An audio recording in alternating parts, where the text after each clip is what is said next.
Hello बच्चों, welcome to BSA। आज हम क्लास 9th इंग्लिश का लेसन 1 करने जा रहे हैं जिसका नाम है द फन दे हैड। ये स्टोरी फ्यूचर बेस्ड है, यानी कि 2157 की ये स्टोरी है कि उस टाइम पे बच्चे कैसे स्कूलिंग अपनी करते हैं, अपनी पढ़ाई कैसे कर रहे होते हैं और उनका क्या रिएक्शन होता है आज की स्कूलिंग के बारे में जान के। So let's start. सो बेटा, स्टोरी में दो मेन कैरेक्टर हैं जिसका नाम है टॉमी और मार्गी। टॉमी जो है वो 13 ईयर्स का है और मार्गी 11 ईयर्स की है। एक दिन टॉमी को एक बुक मिली हुई होती है जो वो मार्गी को दिखाने के लिए लेकर आता है। मार्गी ये देख के बहुत शॉक्ड हो जाती है कि ये क्या है, लाइक ये बुक क्या है। तो टॉमी उसको बहुत पोलाइटली रिप्लाई करता है कि मुझे ऐसा मेरे दादाजी ने बताया था कि उनके दादाजी स्कूल जाके पढ़ाई करते थे, इस बुक से पढ़ाई करते थे।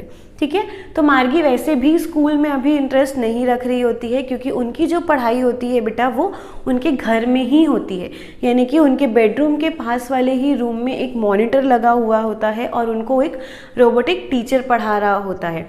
हम जैसे ह्यूमन बीइंग नहीं, उनको एक रोबोटिक टीचर पढ़ा रहा होता है। ठीक है, तो मार्गी वो बुक देख के बहुत शॉक्ड हो जाती है और उस बुक का कुछ डिस्क्रिप्शन अपने लेसन में ऐसा दिया हुआ है कि वो बुक के जो पेजेस हैं वो क्रम्बल्ड हैं। क्रम्बल्ड मतलब ऐसे मुड़े हुए हैं। ठीक है, और वो जो बुक के कलर हैं, यानी कि पेजेस के जो कलर हैं वो हल्के से येलोइश हो गए हैं। अभी भी अगर अपन कोई पुरानी बुक को उठाएंगे अपने घर से या कहीं पे अपन को मिल जाएगी तो देखना उसके जो पेजेस हो जाते हैं वो येलो हो जाते हैं।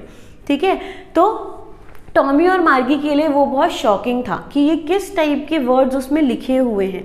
अब उन लोग किससे पढ़ाई कर रहे होते हैं? उन लोग अपने ई टेक्स्ट पढ़ाई कर रहे होते हैं, यानी कि उन लोग मॉनिटर में पढ़ाई कर रहे होते हैं जिसमें वर्ड्स मूवेबल होते हैं।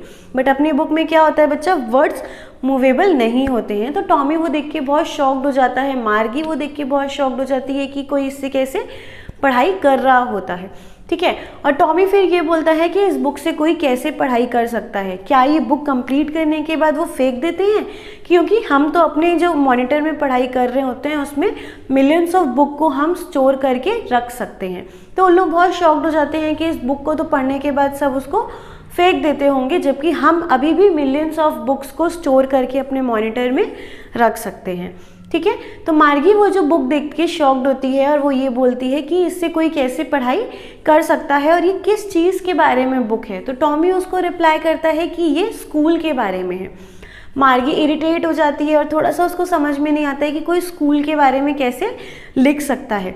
क्यों? क्योंकि अभी मार्गी का जो सिनेरियो है वो स्कूलिंग के मामले में अच्छा नहीं है। वो एक रोबोटिक टीचर से पढ़ रही होती है और कंटिन्यूसली उसका जो ज्योग्राफी का परफॉर्मेंस है वो पुअर हो रहा होता है, जिसकी वजह से वो भी परेशान होती है और उसकी मम्मी भी। तो वो ये इस चीज़ पे सोचने लग जाती है कि अभी मम्मी ने काउंटी इंस्पेक्टर को बुलाया है। काउंटी इंस्पेक्टर बच्चों एक ह्यूमन बीइंग है जो रोबोटिक टीचर को ठीक करने के लिए आया रहता है। काउंटी इंस्पेक्टर आता है, वो रोबोटिक टीचर को देखता है, वो ठीक करता है और मार्गी मन ही मन में ये सोच रही होती है कि काश इसको ये यहाँ से ले जाए और इसको लॉन्ग टाइम लगे ठीक होने में।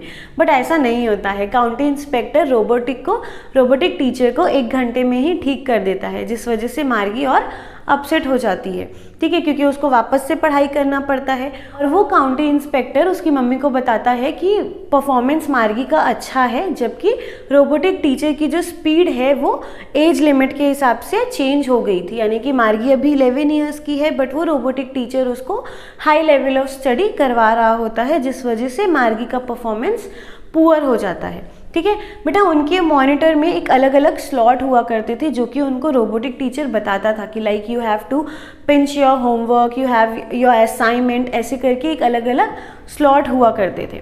तो coming back to the book, Tommy और मार्गी उस बुक को देख रहे होते हैं और मार्गी बहुत शॉक्ड में ही रहती है कि ये बुक से कोई कैसे पढ़ाई कर सकता है या स्कूलिंग के बारे में कोई कैसे लिख सकता है। तो टॉमी उसको बताता है कि यहाँ पे एक बिल्डिंग के बारे में लिखा हुआ है, यानी कि पहले एक स्कूल हुआ करता था और उनको ह्यूमन बीइंग पढ़ाते थे। तो मार्गी शॉक्ड हो जाती है। मार्गी बोलती है कि कोई ह्यूमन बीइंग कैसे पढ़ा सकता है, कोई ह्यूमन बीइंग कोई रोबोट से ज़्यादा स्मार्ट कैसे हो सकता है। तो टॉमी उसको हंस के रिप्लाई करता है कि क्यों नहीं हो सकता, मेरे जो फादर हैं वो मेरे रोबोटिक टीचर जितने ही स्मार्ट हैं। मार्गी को ये सुन के थोड़ा सा अजीब लगता है और वो अभी भी ये सोच रही होती है कि कोई ह्यूमन बीइंग उसको कैसे बच्चों को पढ़ा सकता है। तो टॉमी उसको रिप्लाई करता है कि पहले पहले एक स्कूल हुआ करता था, यानी एक बिल्डिंग हुआ करती थी जहाँ पे सब बच्चे पढ़ाई करने के लिए जाते थे। ठीक है, वहाँ पे एज के अकॉर्डिंगली, क्लासरूम्स के अकॉर्डिंगली वहाँ पे बच्चों को बिठाया जाता था और ह्यूमन बीइंग को पढ़ाया जाता था। तो मार्गी बोलती है ऐसा कैसे हो सकता है? तो टॉमी बोलता है कि अगर तुमको इस बुक में देखना है तो देखो, क्योंकि ये बुक वैसे भी बहुत बोरिंग है। ठीक है, तो मार्गी बोलती नहीं नहीं, मुझे जानना है कि वहाँ पे क्या होता है। वो फर्दर उस बुक को पढ़ने जा ही रही होती है, इतने में उसकी मम्मी उसको बुला लेती है कि तुम्हारे पढ़ाई का टाइम हो गया है, तुम्हारे स्कूल का टाइम हो गया है। ठीक है, एज आई सेड कि स्कूल उनका कहाँ हुआ करता था, उनके जस्ट बेडरूम के बाजू में। मार्गी अपनी मम्मी को बोलती है कि नहीं मम्मा, मुझे आज नहीं पढ़ना है, बट उसकी मम्मी बहुत स्ट्रिक्ट रहती हैं पढ़ाई के मामले में और उसको डांट के बुला ली रहती हैं। वो जाके अपने क्लासरूम में बैठती है, मॉनिटर ऑन करती है, उसका जो रोबोटिक टीचर है वो उसको होमवर्क पिंच करने के लिए बोलता है। ठीक है, तो मार्गी वहाँ पे बैठ के अपना होमवर्क पिंच करती है और फिर उसको रोबोटिक टीचर ये बताता है कि आज हम एडिशन में, यानी कि फ्रैक्शन का एडिशन सीखेंगे।